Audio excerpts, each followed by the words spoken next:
Hello mga ading, magluluto tayo ng chop suey with mais. Ayan.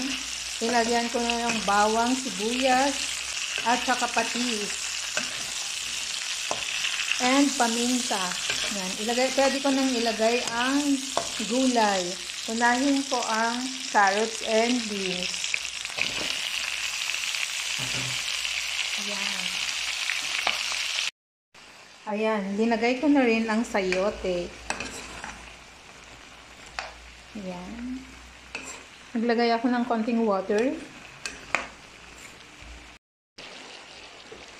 Ngayon naman ay ilalagay ko na ang Chinese cabbage or Nepa cabbage.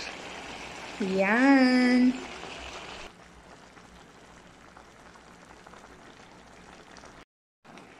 Mga ading, ngayon naman ilagay na natin ang hipon. Loaded with hipon. Ito na ang last na ilagay natin is slurry. Ayan, naglagay ako ng isang itlog.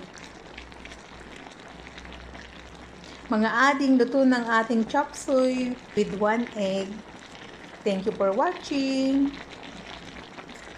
Keep safe everyone. Kain tayo.